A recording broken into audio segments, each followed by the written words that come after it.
السلام علیکم سامعین، 29 محرم الحرام اور 5 اگست ہے۔ خبر کا عنوان ہے دین پڑھاؤ اور بیٹی بچاؤ۔ یہ چند سیکنڈ کی ویڈیو ہے جو ہمیں جناب قاری زاہد صاحب نے میرٹھ سے ارسال کی ہے۔ معاملہ بنارس کا بتایا جا رہا ہے، جہاں بیٹی غیر مسلم کے عشق میں مبتلا ہو کر اپنے گھر والوں کو خیر آباد کہہ دیتی ہے۔ باپ بیٹی کے سامنے ہاتھ جوڑتا ہے لیکن نہیں مانتی ہے۔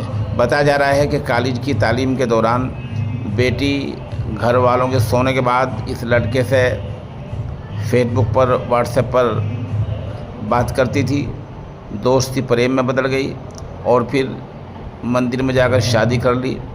باپ ہاتھ جوڑتا رہا، خوشامد کرتا رہا لیکن بیٹی نہیں مانی۔ ظاہر سی بات ہے اس میں دینی عقائد کی پختگی اور نگرانی کی کمی ہے، اس کے علاوہ اور کوئی بات نہیں ہے۔